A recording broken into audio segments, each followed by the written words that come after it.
आज्ञा दिली आणि आज्ञा दिल्यानंतर प्रभू रामचंद्र उठले आणि गुरुदेवाने सांगितलं राम उठ आणि हा धनुष्य तोडून टाक.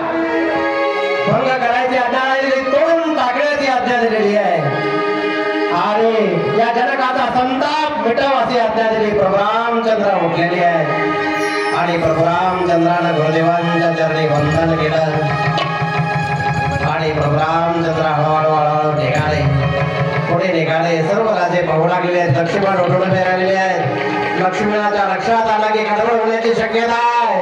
पृथ्वी पाताळामध्ये जाऊ नये. लक्ष्मणाने एक अंगठा पृथ्वीमध्ये दाबून पकडलेला आहे, पृथ्वी हाता कामा नये आणि प्रभू रामचंद्र धनुष्याच्या जवळ जवळ जवळ जवळ निघालेले आहेत. पुढे पुढे पुढे पुढे निघाले आणि